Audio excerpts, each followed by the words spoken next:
Today, I've decided to throw back to Project Discover. I'm talking what we did, the munchies we had, and funny moments. That's coming up.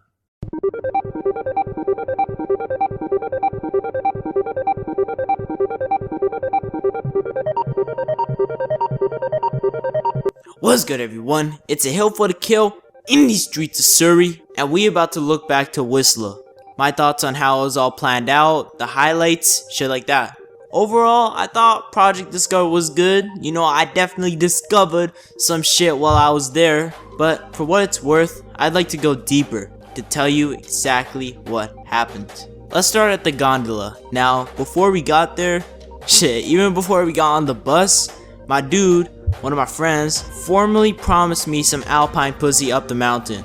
Imagine my crushing disappointment when we finally got out of the gondola and there's no pussy to be seen. Just in general, the gondola ride up and down the mountain was pretty fun because the whole group was so rowdy. So we went up the mountain, saw some sights, got some munchies, went back down the mountain, and we're on the road again.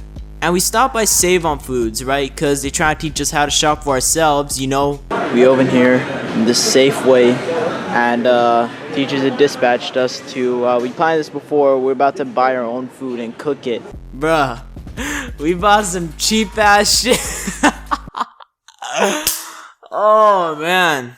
Basically, they're trying to teach us how to grind it out on a tiny ass budget. As a result, the food wasn't Rolls Royce quality, you know, it was more like Honda Civic status, but you get what you pay for, right?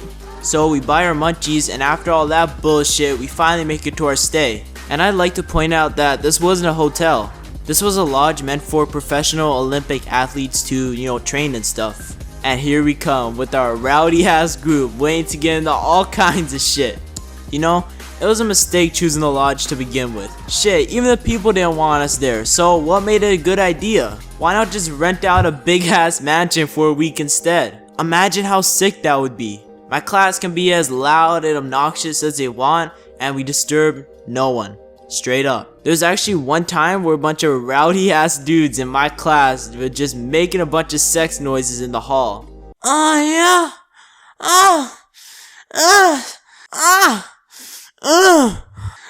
Sexy. Oh my god. Meanwhile, an athlete who's on a strict sleeping schedule is being waken up by the sounds of Albanian sex in the hall. Oh yes.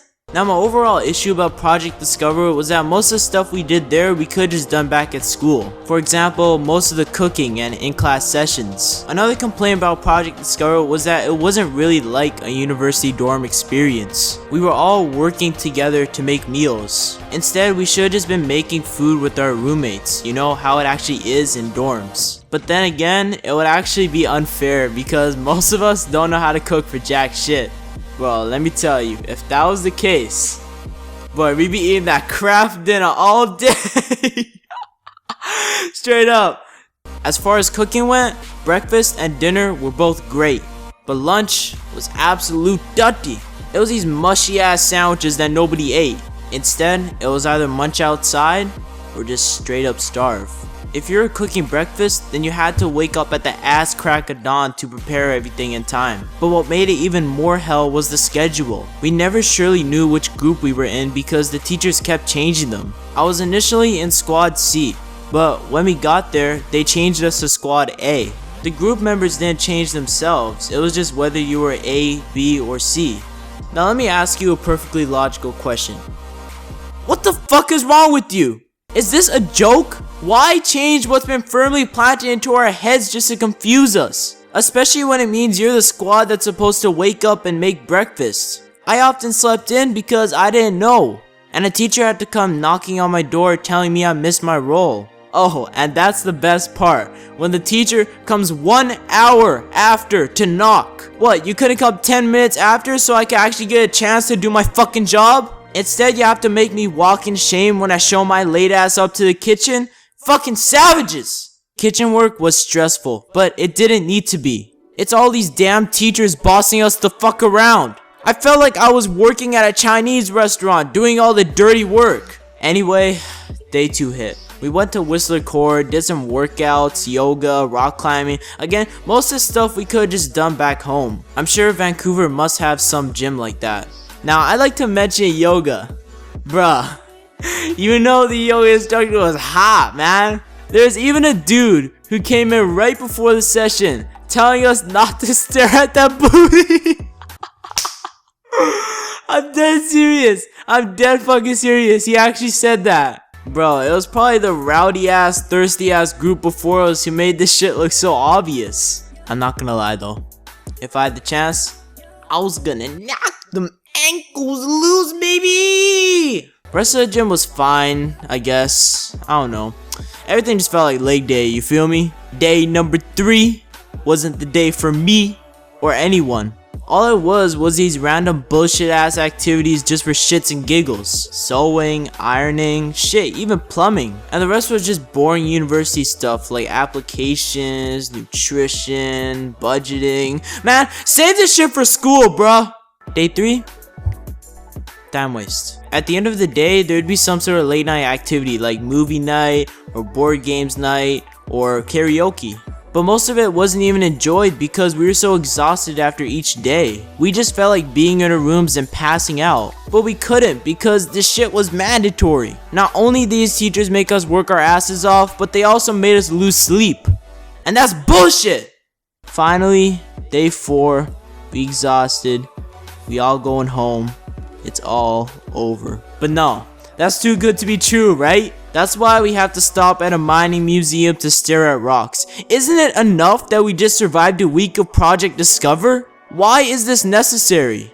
Then, the long bus ride back to school, where I would soon plan to upload the montage of Whistler. So overall, I'd consider this Project Discover alright. It could always be worse, man. Freaking camp. Seriously, what's the point of it? I thought we advanced human civilization so we wouldn't have to be camping out in the woods like a bunch of fucking animals. Anyway, that's enough of that. If you want to check out Chillin' with Sahil at Project Discover in Whistler, I'll leave a link in the description for that. And before I go, I'd like to say Happy Thanksgiving to all y'all. If you want to, why not leave a comment below saying what you're thankful for in these streets. I'm thankful that I live in peace and prosperity in these streets of Surrey. I'm thankful that I get the opportunity to make high quality videos such as this one right here. But most of all, I'm thankful that I got you, my subscribers. If you haven't subscribed yet, why not? You're making a difference in my life and you got nothing to lose. There are users who haven't posted a single video and are still getting more subs than me. Basically complete. I know I can get more subs than what I have now. Let's end the embarrassment. Subscribe today.